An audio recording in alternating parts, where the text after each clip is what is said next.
Olá para vocês, eu sou a Erika Lima e hoje a gente está no nosso bate-papo, que é um espaço mais descontraído, e a gente está recebendo aqui a presença de uma pessoa muito importante no estado do Amazonas.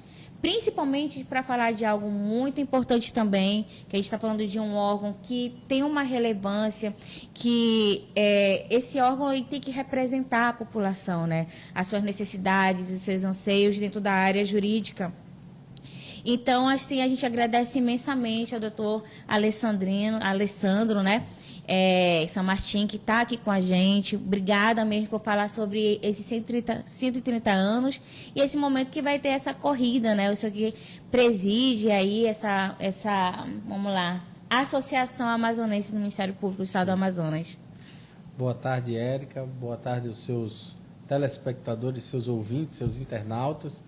Para mim é um prazer estar aqui, poder falar com o seu público, trazer um pouco dessa novidade da nossa corrida, falar um pouco da história do Ministério Público, desses 130 anos de história, que começam ainda antes do que a gente imagina, lá em 1892, né? O Ministério Público tem a primeira referência. E só lembrando que em 1892 são 3 anos após a proclamação da República, que acontece dia 15 de novembro de 1889, e 15 de novembro também é o dia do meu aniversário, então por isso eu sei um pouco da história, né, da proclamação da República. E o Ministério Público surge aqui no Amazonas, ali com a primeira menção na Constituição Estadual em 1892, e vem evoluindo ao longo desses 130 anos até chegar no formato da instituição que existe hoje, que defende a sociedade, que protege as pessoas, que busca a consolidação dos direitos humanos, defende o regime democrático. Então, assim, é uma instituição que nasce pela sociedade, vive pela sociedade e luta pela sociedade todo o tempo e o tempo todo. Eu acho importante a gente falar um pouco das suas credenciais, né, um pouco da sua trajetória. As pessoas que estão acompanhando agora o Convergente, elas têm a oportunidade de ver um promotor de justiça, né, falando com os veículos de comunicação, e isso aí a gente sabe que não acontece todo o tempo, né? Eu sei que vocês também têm que se resguardar, porque a justiça ela tem que buscar essa parcialidade, né, dentro desses fatos, mas assim, falando um pouco sobre o senhor como promotor de justiça, um pouco da sua trajetória, como foi que o senhor se tornou um promotor, né? Como o senhor escolheu, né, dizer, eu quero ir para o Ministério Público, quero ser um promotor, como foi esse caminho? Bom, assim, primeiro de tudo, eu completei no último dia 17 de julho 13 anos de carreira, né? Eu e mais alguns colegas que tomaram posse junto comigo. Para a gente fazer concurso público para promotor, necessariamente você tem que cursar a faculdade de Direito, né? E meu sonho inicial não era ser promotor de justiça, por incrível que pareça.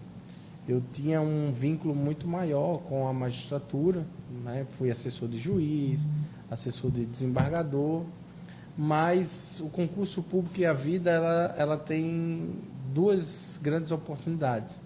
A primeira é que você precisa sonhar para buscar as coisas. Então, eu queria ser integrante da Justiça, né, servidor público, então fazia concurso público, mas tem uma parte que a gente depende de Deus, né? A gente escolhe, às vezes, a carreira, mas Deus tem sempre um caminho preparado para a gente. E eu fiz vários concursos para a magistratura, não passei em alguns, passei em outros, mas não fui chamado. E para o Ministério Público, por incrível que pareça, eu fiz 2, e o segundo que eu fiz foi aqui no Amazonas. Me inscrevi em 2007 e o concurso acabou em 2008, eu passei em 3º lugar e fui nomeado. E depois de nomeado, eu dei graças a Deus por nunca ter passado no concurso da magistratura. Nada contra a magistratura, mas é porque Sim. Eu me realizo muito mais como promotor do que me realizaria como juiz, né? Por quê? Porque o promotor tem essa capacidade de modificar a vida das pessoas. Ele tem uma atuação muito mais dinâmica e, de certo modo, livre do que o juiz. O juiz, para dar uma sentença, para condenar alguém, ou absolver alguém, ou mandar executar a dívida de alguém, ele precisa que alguém vá a ele reclamar. O Ministério Público não necessariamente. O Ministério Público ele pode agir diante das injustiças que ele vê. Por isso que o nome é promotor de justiça. Então, assim, eu escolhi fazer concurso público, mas foi o concurso que me escolheu para servir à população, para servir ao nosso povo por meio do Ministério Público. Eu acho importante a sua fala, porque a gente vai ter bastante gente acompanhando, que vai ter acesso a essa entrevista. E a gente também, essa entrevista vai ser como uma matéria. E tem pessoas que estão saindo agora da faculdade, né? Tem pessoas que estão sonhando, pensando realmente em que caminho ir, na formação do direito, como um bacharel, que vai também fazer a prova da ordem. Essa é uma pergunta também, né? Para fazer um concurso, para se tornar promotor de justiça, tem que ter o exame da ordem? Ou só o bacharelado já... Hoje, assim, para você ser promotor de justiça, para você ser juiz, você precisa ser aprovado no concurso público e tem que ter pelo menos 3 anos de atividades jurídicas antes do ingresso. E a atividade jurídica, obviamente, também inclui a advocacia, mas não exclusivamente a advocacia. Entendi. Então, existem outras formas, outros exercícios de atividade jurídica que são contemplados para que você possa também poder fazer parte dos quadros do Ministério Público. Eu, particularmente, passei também no exame da ordem antes, fiz outros concursos, me formei em 2004, tomei posse em 2009. Então, é um percurso relativamente longo que você faz entre sair da faculdade e passar no concurso público. Na minha época já era difícil, na atual já está muito mais difícil. Muita gente, né? Muita gente, né? E assim, o concurso vai ganhando a sua dificuldade. Mas o fundamental, se você quer ser, seja qual carreira for, um servidor público, você precisa ter em mente primeiro que você vai viver bem, né? Mas antes e acima de tudo, você precisa compreender que a sua missão é servir ao público, seja como juiz, seja como promotor, como defensor, como procurador. É o público, ou seja, é o povo destinatário dos seus serviços e também senhor dos seus serviços. Então, se você não tem essa vocação de servir, talvez você jamais se realize como um servidor público. Mas se você tem e compreende que a gente nasce para servir, que a gente tem por propósito servir, que todo conhecimento que você adquire na vida só tem sentido, só tem serventia se ele servir para melhorar a vida das pessoas ao seu redor, você está no caminho certo de ser servidor. Se você não tem essa dimensão, se você não despertou para isso, se isso não te faz realizado, talvez você tenha um bom emprego, ganhe bem, mas nunca seja feliz. Olha, válido a sua reflexão, né, para as pessoas que estão acompanhando e para mim aqui hoje. E aí eu queria entender como foi esse caminho, né, dentro do Ministério Público, para o senhor se tornar presidente da Associação Amazonense, né? Aí o senhor vai trazendo para mim um pouco, o senhor já está contando, né, como foi, como o senhor se sente. Mas dentro desses 13 anos, que não é pouco tempo, é bastante tempo já, né? Sim. É uma temporalidade significativa. Sim. Então, o senhor já acompanhou muita coisa, muitos desdobramentos, né? Sim. Então, eu gostaria que o senhor falasse para mim, além desse caminho que o senhor percorreu, o que mais lhe chamou a atenção no Ministério Público, né? De acontecimentos, né? De desdobramentos, quais são as considerações que o senhor traz hoje em 13 anos de carreira? Bom, primeira coisa e acima de tudo, eu sou muito feliz e realizado com o que eu faço, né? E como eu estava falando antes, a principal missão é servir. E eu vou te relatar aqui um episódio que aconteceu logo no início da minha carreira, porque quando a gente faz o concurso, toma Sim. posse, a gente vai para o interior do Amazonas. E o interior do Amazonas não é um interior simples ou fácil. É verdade. Né? a gente tem uma realidade completamente diferente dos outros interiores do país e do mundo. Então, isso ninguém te ensina a estar preparado para isso. E é engraçado que as pessoas elas não entendem isso, né? Sim. Principalmente amazonense. É porque, assim, já é uma rotina nossa, né? Aí você vê que tem pessoas que moram no interior que não viajaram ainda também, desconhecem, né, as outras características locais de outros lugares. Mas quando a gente fala sobre essa diferença, né, geográfica, territorial, a gente está falando de uma grande diferença geográfica territorial. Olha, eu fui para o interior do Amazonas em 17 de setembro de 2009. O primeiro interior para onde eu fui foi São Paulo de Olivença, que fica no Alto Solimões, uma cidade muito boa, um povo acolhedor, mas com suas peculiaridades e com suas realidades muito particulares. Eu lembro que quando eu cheguei em 2009, só para a gente ter dimensão disso, sequer havia internet. Celular não funcionava. Você só tinha telefone fixo. Né? Então, os postes de energia elétrica da cidade ainda eram de madeira. Né? A maioria das casas é de madeira. Né? Você tem poucas casas de alvenaria. Pelo menos naquela época nós tínhamos poucas casas de alvenaria. Né? Então, você tem uma realidade de completo isolamento. Você não tem estrada. Ou você chega por meio de barco, ou seja, pelos rios, ou por avião. Naquela época eu levava 4 horas de avião, saindo de Manaus, num ATR-42, que fazia escala em Tefé, Fonte Boa e São Paulo de Olivença. E só tinha voo 2 vezes por semana. Então, a realidade de você viver no interior, ela é inexorável, é inafastável. Você tem que ir, faz parte da nossa missão. Contudo, você também não pode imaginar que você vai chegar naquela realidade, naquela localidade e vai encontrar um mar de rosas. É verdade. Né? Você tem toda a sua dificuldade, desde a questão alimentar, questão de saúde, questão de funcionamento da justiça. Né? Então, quando eu cheguei lá em São Paulo de Olivença, fui muito bem acolhido, mas foi um choque.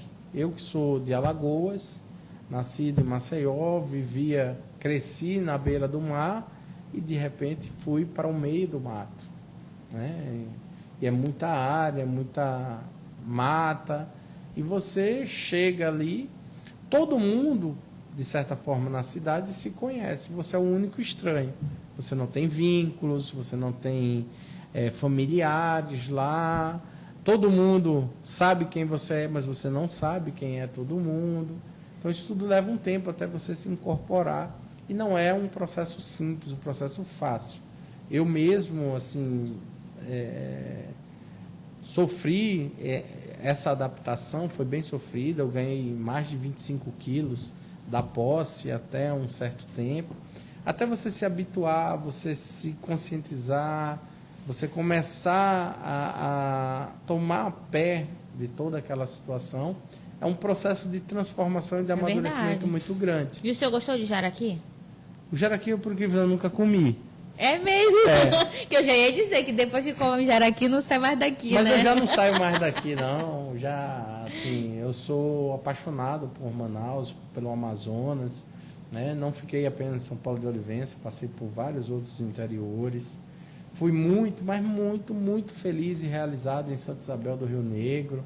O senhor ficou em Santa Isabel do Rio Negro também? Também fui para Santa Isabel do Rio Negro. Foi o melhor, assim... Que fica que me perto da área de perdoem os fronteira, outros né? municípios.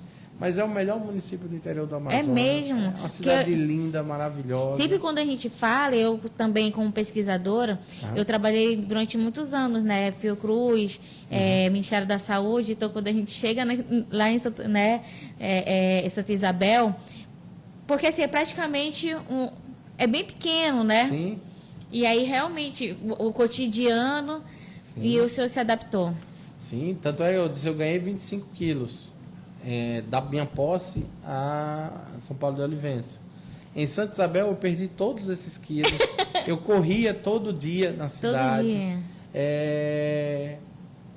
eu tive a melhor qualidade de vida, de saúde física, Olha. mental em Santa Isabel. Então, assim, e o interessante que, como eu disse, a gente é um estranho quando chega, mas é um estranho que tem um poder de transformação social tão grande que o simples fato de eu toda tarde, depois que eu saía do trabalho, eu ir correr pelas ruas da cidade, naquela época eu corria mesmo, corria bem, né? Você começa a estimular outras pessoas a saírem do sedentarismo, a seguirem você.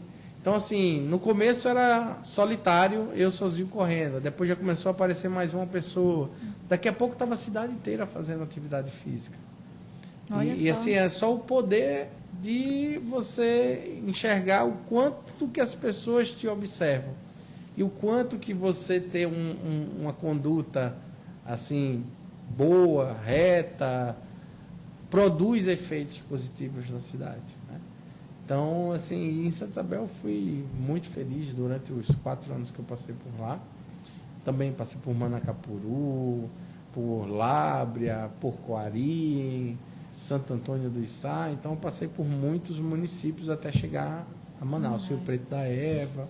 Isso dá muita expertise, né? Dá. De compreender realmente o estado do Amazonas, as especificidades, né, que a gente tem, e principalmente no âmbito da justiça, né? Sim. E aí, só para a gente entender esse poder de transformação, se Santa Isabel me deu a maior e a melhor qualidade de vida, São Paulo de Olivença me deu a melhor e a maior realização profissional. Eu tive uma situação que um casal de pessoas, de peruanos na época, a esposa dele estava grávida e eles faziam venda de produto nos beiradões.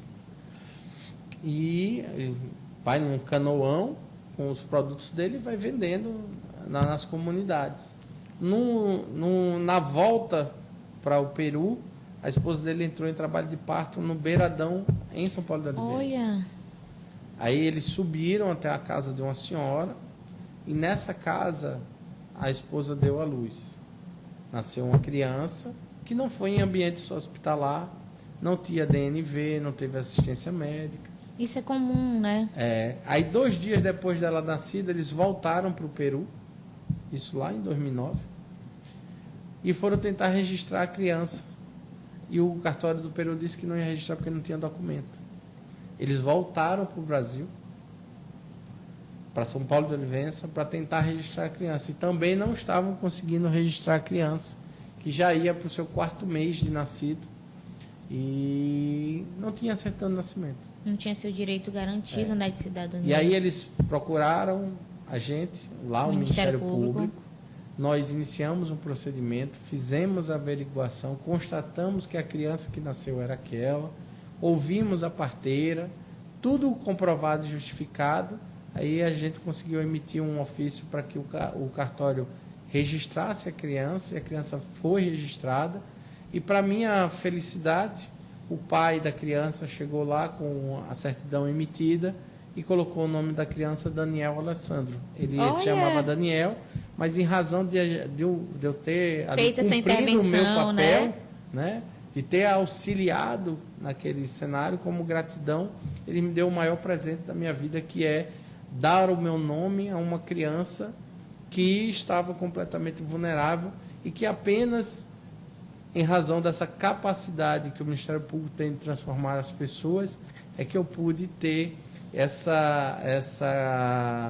digamos assim, essa recompensa de ajudar alguém e o meu nome simbolizar na vida de alguém algo tão importante quanto a garantia dos direitos fundamentais, a cidadania, a existência. Então, olha, assim, doutor, gostei dessa sua trajetória, essa história que o senhor compartilhou aqui com a gente, né? A gente já tem 203 pessoas acompanhando a gente ao muito vivo. Legal, obrigado. Então pessoal. Vamos mandar um beijo para essas pessoas, né? Não, vamos mandar 200 e poucos beijos. Aí a gente tem aqui Ricardo Gomes acompanhando, Adelson, Jair Santana, Antônio Ribeiro, a Letícia, a equipe também do Convergente está acompanhando aqui. E aí, às vezes, não aparece todo mundo, né? Porque fica a telinha. Mas, assim, à medida que vai aparecendo, se você está gostando dessa live, quer trazer alguma pergunta aqui para o doutor Alessandro, pode mandar para a gente que a gente vai aqui acompanhando. E aí, Flávio Silva acabou de entrar também, um beijo. E a gente agora, né, começa a falar também desse momento do Ministério Público com 130 anos. Tem uma diferença sim, né? A gente está vivendo tudo muito rápido, né? Tudo instantâneo. O senhor mesmo disse que em 2009, quando o senhor assumiu, aí o senhor falou que era pelo telefone fixo ainda, existia toda uma limitação. A gente sabe que a internet nos municípios ainda é complicada, né? Tanto que a gente faz pelo Facebook, principalmente nesse período eleitoral, porque é quando as pessoas elas conseguem ter melhor acesso ao nosso material. Mas essa entrevista ela vai subir em todas as nossas plataformas da rede social. Inclusive, hoje a gente tem um encontro no Twitter. A gente está fazendo agora Space, que é o nome que é a sala no Twitter, e a gente vai falar hoje sobre campanha eleitoral. E aí, voltando para o Ministério Público, qual a diferença hoje, o grande desafio do Ministério Público nesses 130 anos, que é um número muito significativo aqui no Amazonas, né, para atuar? Olha, o Ministério Público, como você bem disse, ele foi sendo construído ao longo desses 130 anos. Tudo que a gente obteve de trajetória se deve ao compromisso, ao empenho de mulheres e homens honrados que vestiram a camisa do Ministério Público até que a gente chegasse a esse momento. Mas eu acredito que com a virada do século, sobretudo a partir da internet, né, e da desterritorialização que as coisas obtêm a partir da virtualização, e nós aqui estamos vivendo isso, né? Porque nós estamos aqui, mas ao mesmo tempo estamos na casa das pessoas, no celular das pessoas. Verdade. Então, há uma completa desterritorialização e um alcance gigantesco a partir da virtualização, que se dá a partir da internet, mas que ficou ainda mais evidente a partir de 2020, sobretudo com a infeliz situação que a humanidade passou, chamada pandemia da Covid-19, que se por um lado nos tirou muitas vidas, pessoas queridas, levou precocemente grandes nomes da nossa sociedade, das nossas vidas, por outro, acelerou ainda mais a virtualização das relações, acelerou ainda mais um crescimento desse território sem limites físicos, que é o mundo virtual. Então, para mim, como integrante do Ministério Público, acho que além dos desafios que nós temos rotineiramente de levar justiça às pessoas que dela precisam, nós temos o desafio de nos conectar com essa sociedade completamente virtualizada. Nós temos o desafio de servir a essa sociedade que se comunica hoje de um modo diferente, de uma forma diferente, e que, em razão de se comunicar e viver também num mundo à parte virtual, possui outras peculiaridades e outras necessidades. Então, o Ministério Público, que eu reputo o MP 5.0, 4.0, a partir das revoluções industriais e cibernéticas, é um Ministério Público que precisa avançar sem perder a sua essência de guardião da Constituição, de defensor do regime democrático, de defensor da sociedade, de promotor de justiça, de defesa de direitos individuais, direitos humanos, coletivos, enfim. Então, é uma gama de desafios que surgem a partir desse evento tão trágico na história da humanidade e que, ao mesmo tempo, nos exige uma reinvenção para que o Ministério Público, uma entidade completamente ou preponderantemente conservadora, linear, se depare com problemas exponenciais numa sociedade fluida para enfrentar e dar respostas a essas entidades, a levar a cidadania, a levar direitos fundamentais, a um patamar mínimo civilizatório aos brasileiros. Eu achei interessante quando o senhor trouxe essa consideração, porque a gente vê que a forma de organização, né, ela teve que passar por essa reestrutura. E todo mundo ainda está aprendendo, né? Todas as profissões agora têm que estar inseridas, né? Nessas plataformas. Aqui mesmo que a gente já trabalhava com rede social, mas assim, deu uma intensificada, agora a gente tudo é ao vivo, né? E as pessoas querem assistir, é gravado, as pessoas querem ao vivo, que é uma sensação que tem de estar próximo, parece que as coisas estão acontecendo nesse exato momento. Sim. E essa agilidade também, ela traz percalços, né? Traz. Porque parece que o time ele está sendo decisivo, principalmente para a tomada de decisão, a articulação. E o senhor vem sentindo isso também, né? Sim. Assim, essa velocidade que o mundo digital, a notícia, a imagem, trafegam na velocidade da luz. Né? Tudo isso é elétrons.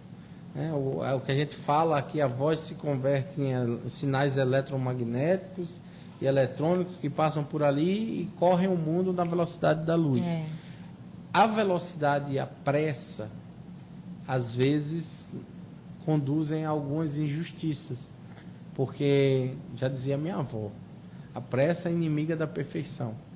Mas, ao mesmo tempo, nós temos que equilibrar a necessidade de uma resposta rápida com a qualidade de uma checagem da informação, com a qualidade da justiça e com a qualidade da verificação da verdade dos fatos. Por isso é tão importante veículos como o Convergente e outros veículos sérios de comunicação que possuem essa capacidade de informar, de instruir as pessoas, que levem informação rápida, mas uma informação de qualidade, para que a gente possa tomar as melhores decisões. Parabéns, doutor Alessandro. O senhor trouxe uma coisa muito importante mesmo.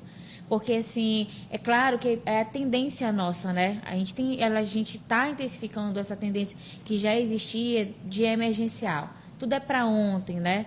E com a pandemia, isso se intensificou, a ansiedade também. Mas quando a gente fala de justiça, a gente tem que ter cautela, prudência, para não fazer injustiça. Exatamente. Então, assim, a gente também tem que aguardar, por essa, como o senhor colocou, muito bom as suas considerações. Está sendo uma tarde muito proveitosa e eu tenho certeza que quem está assistindo está refletindo com a gente. E aí vamos falar de festas, né? Sim. Vamos falar de comemorações, que são 130 anos do Ministério Público do Estado do Amazonas. E aí vai acontecer o que a gente chama a corrida, né, de comemoração. Como é que foi pensado isso? A corrida, o esporte de rua, ele tem uma vantagem. Não, tem várias, né? Mas, para mim, eu tenho um carinho especial pela corrida de rua, porque foi a caminhada de rua, depois a corrida de rua, que me tirou de uma depressão, que modulou a minha mente. Em que sentido? Quando eu estava correndo, eu fazia percursos, eu montava na minha cabeça percursos pequenos, de 5 minutos, de 500 metros, de 100 metros. E é interessante, você que está aí nos vendo, se você for fazer uma caminhada ou uma corrida, você vai ver, se você programar de 5 em 5 minutos, os 2 primeiros minutos, o seu corpo dói, a sua perna arde, você quer desistir, mas dentro de você começa aquela voz, não, mas são 2 minutos. Quando você passa da metade dos 5 minutos, ou seja, 2 minutos e 30 segundos, aí sua mente já começa assim, não, só faltam 2 minutos. E aí quando você vai chegando ao final dos 5 minutos, a sensação de cumprir aquele desafio vai te dando mais estímulo para seguir mais 5 minutos. E isso vai mexendo com a sua mente de tal forma e fortalecendo o seu cérebro e a sua capacidade mental, que isso fortalece o seu espírito e não só modela o seu corpo, não só te devolve a saúde física, mas ela também te dá uma saúde mental. Então, a corrida de rua tem esse potencial, tem essa capacidade e tem um outro fator muito positivo, que é a praticidade. O que é que você precisa para praticar o esporte de corrida de rua? Vontade e dar o primeiro passo. E olha, isso mexeu com muita gente aqui. O pessoal botando coraçãozinho, reagindo. Foi muito legal essa fala, né? Eu acho importante isso. Vamos mandar um beijo para a Leda, que está acompanhando a gente aqui, Henrique, Adolfo Cunha, William Reis. E aí as pessoas começaram aqui a sinalizar, botando, né, os emojis de coraçãozinho, quando o senhor estava falando sobre a corrida de rua. E é verdade, né? Quando a gente fala sobre, eu acho que o esporte mais, não sei, né? Estou colocando a minha opinião, democrático é a corrida. Sim. Porque você não precisa de nada, né? Não. Você não precisa comprar, a não ser que seja um tênis. Sim. Né? Mas, assim, você realmente é a tomada de decisão de ir. Sim. E o que significa quando vocês tomaram a decisão de escolher essa corrida, ou ela sempre ocorreu, né? Como é que foi pensado? E aí, você tocou num ponto fundamental. Por que a corrida? Além desses benefícios, é um dos esportes mais democráticos. E o Ministério Público só existe, só tem razão de existir por causa do povo, pela democracia. O defensor da democracia, o guardião do regime democrático, tinha que encerrar essa semana, esse mês de comemoração dos seus 130 anos, ao lado do povo, na democracia, e por isso a ideia do esporte. Porque o esporte traz esses benefícios todos para todos nós individualmente, mas ele também traz esse senso de coletividade, de inclusão, de importância que todos nós temos de estarmos juntos. Se correr sozinho te dá esse poder, correr com mais pessoas também te faz sentir vivo e pertencente a um grupo, a uma sociedade. E sendo essa inclusão a mais democrática possível, não poderia ser outra forma de comemorar ao lado do povo que não fosse por meio da corrida, por meio dessa integração em que servidores, membros, familiares, manauaras, amazonenses, brasileiros estarão no dia 31, a partir das 6 horas, com deficiência, sem deficiência, idoso, novo, doador de sangue, não doador de sangue. Todo mundo vai estar largando da Arena Amadeu Teixeira a partir das 6 horas da manhã. Vai correr ali, vai enfrentar um dos dois percursos de 5 ou de 10 quilômetros, que passará aqui pela Bola das Letras, depois volta pelo Olha, Dom que legal. Pedro. Então, assim, é um dia bacana e tem um ponto... Vamos fazer a cobertura desse evento. Vamos, e tem um ponto legal de você correr às 6 da manhã. É que depois que você termina a corrida, ali por volta das 7, 7h30, você já pode tomar o seu café do domingo, feliz da vida, sem culpa na consciência, porque você já vai ter cumprido a sua atividade física, vai comer ali aquele café gostoso que a gente toma aos domingos, que só o amazonense sabe fazer, aquele nosso X-caboquinho maravilhoso, né, com aquele cafezinho com leite. Então, vale a pena, é bom. E, assim, quem pretende ir, corra, porque eu tenho poucas vagas remanescentes. É isso que eu ia falar, né? Teve muita adesão, né? Muita adesão. Muita adesão, e eu gostaria de saber como é que as pessoas podem ter acesso, né? Ainda nas poucas, porque está limitadíssimo, né? Sim, eu tenho pouquíssimas camisas agora. As inscrições se encerram amanhã, mas acredito que antes de amanhã a gente esgota as 1.000 camisas colocadas à disposição. Foram 1.000 blusas? 1.000 blusas. Nós teremos aí 1.000 pessoas. Então, muita gente, né? Muita gente, é. E é simples, basta você acessar o site do ticketsports.com.br no seu celular, no seu computador, e aí você vai procurar lá Manaus e a corrida dos 130 anos do MP vai estar lá em destaque. Você entra, clica na corrida. Se não tiver cadastro no Ticket Esportes, faz um breve cadastro, escolhe o percurso de 5 ou 10 quilômetros, escolhe o tamanho da sua camisa, faz o pagamento da taxa, pode ser por Pix, PicPay, cartão de crédito, boleto, custa apenas R$90, então é um preço altamente acessível, que vai permitir que você tenha acesso ao seu kit com a camisa, a viseira, o squeeze, e quando completar o percurso você vai ganhar a sua medalha comemorativa dos 130 anos do MP e de 50 anos da associação, e vai com certeza aí se sentir melhor e vai começar a participar de outras corridas, vai na segunda-feira ou na terça voltar a caminhar e se preparar e ser uma pessoa mais feliz, que é isso que importa. Aí eu já passo para quem está acompanhando, principalmente a nossa redação aqui do Convergente, aí o senhor repete o nome para as meninas poderem aí escrever, né, nos comentários, para as pessoas poderem já ter acesso e buscar aí fazer a sua inscrição para não perder esse evento. O senhor pode repetir? www.ticketsports.com.br. Era um antigo Ticket Agora, né, que faz a maioria das corridas aqui em Manaus, e ele se converteu em Ticket Sports, tá uma plataforma mais robusta, bem mais simples. E quem fizer a sua inscrição, dia 29, dia 30, já pega o seu kit lá na Track and Field do Shopping Manauara, né, e domingo, vai estar lá, né? Estaremos lá. E aí, para a gente já ir finalizando, né? Quais as suas expectativas ainda? A gente já passamos de 6 meses, né? Do ano de 2022. O senhor está presidindo a Associação Amazonense do Ministério Público. O que o senhor ainda tem de expectativa mais adiante, né? À frente da associação? Nós temos vários projetos. No final do ano, a associação vai realizar uma outra corrida, porque a gente tem ali no dia 14 de dezembro o Dia Nacional do Ministério Público, mas nós também temos no dia 8 o Dia Internacional da Pessoa com Deficiência, temos ali o Dia Internacional do Combate à Corrupção. Então, assim, temos várias temáticas e a associação sempre faz essas corridas.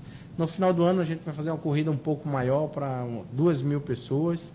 Então, assim, a gente tem ainda outros projetos à frente da associação. E o que eu espero efetivamente é que a gente tenha virado a página da pandemia, que ela não seja esquecida, mas que a gente possa olhar para ela com um olhar de quem busca aprender, a aprimorar tudo que a gente vivenciou nesse 2 anos de sofrimento, né? Para que a gente possa entender e nos transformar, entender o que aconteceu e transformar a nossa realidade para que a gente viva num mundo melhor, não só para a gente, mas para gerações futuras. E a gente fortalece aqui a importância da vacinação, né?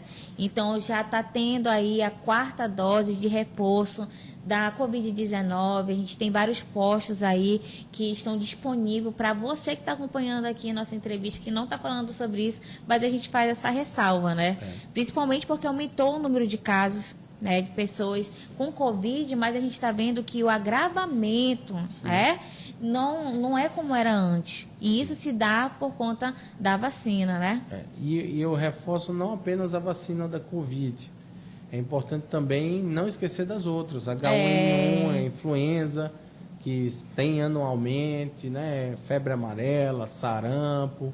Então, assim, é sempre importante estar com as suas vacinas em dia, porque vacinas salvam vidas e a gente quer que você viva muito, que você seja muito feliz e que traga essa felicidade para todos que estão próximos de você.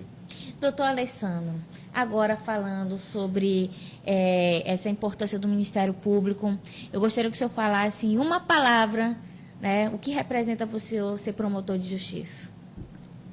Servir. Porque se eu não sirvo para servir, eu não sirvo para mais nada.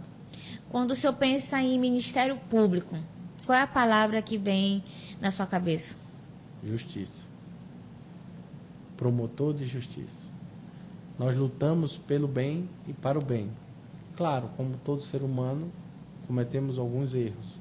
Mas o que move o integrante da carreira do Ministério Público é o sentimento e a vontade de fazer o bem a todos. Fazer justiça. Levar justiça para os injustiçados, levar cidadania para os carentes, levar, sobretudo, civilização e um patamar mínimo civilizatório a quem precisa de desenvolvimento. E quando o senhor pensa em Amazonas? Eu penso em desafios, porque o Amazonas ele é completamente diferente de qualquer coisa que qualquer pessoa tenha imaginado no mundo. Nós temos dimensões continentais, nós temos um isolamento como uma realidade, apesar de termos um povo altamente receptivo e caloroso, mas que vive uma distância enorme em termos de desenvolvimento econômico entre interior e capital, né? Mas são desafios que valem a pena serem enfrentados e que devem ser enfrentados para que a gente possa construir um mundo ainda melhor para todos nós. Fico feliz em ter essa oportunidade de estar com o promotor de justiça aqui no Convergente. E aí eu aproveito para a gente finalizar. O senhor falou sobre a corrida, a importância. A nossa redação já deixou aqui, né, as informações de como você faz para participar da corrida. E aí eu gostaria, mandando um beijo aqui para Dorinha Liberado também, Enoque Ferreira, tá? Gabriela Silva, que está chegando, 228 pessoas que estão nos acompanhando até agora. Então, eu aproveito, deixo aí essa câmera para o senhor trazer aí as informações necessárias para as pessoas, o que o senhor quiser falar para as pessoas sobre o Ministério Público, né? Principalmente porque o senhor sabe que grande parte da população não tem acesso à justiça pela falta de informação. Não entende o que cada, né, instrumento legal, mecanismo, tem como papel fundamental. Então, gostaria que o senhor deixasse para as pessoas aqui uma informação básica, mas também importante sobre o papel do Ministério Público, né? Aonde acessar. O Ministério Público ele tem vários canais de acesso, virtuais e presenciais. Nós temos o nosso site, que é o www.mpam.mp.br,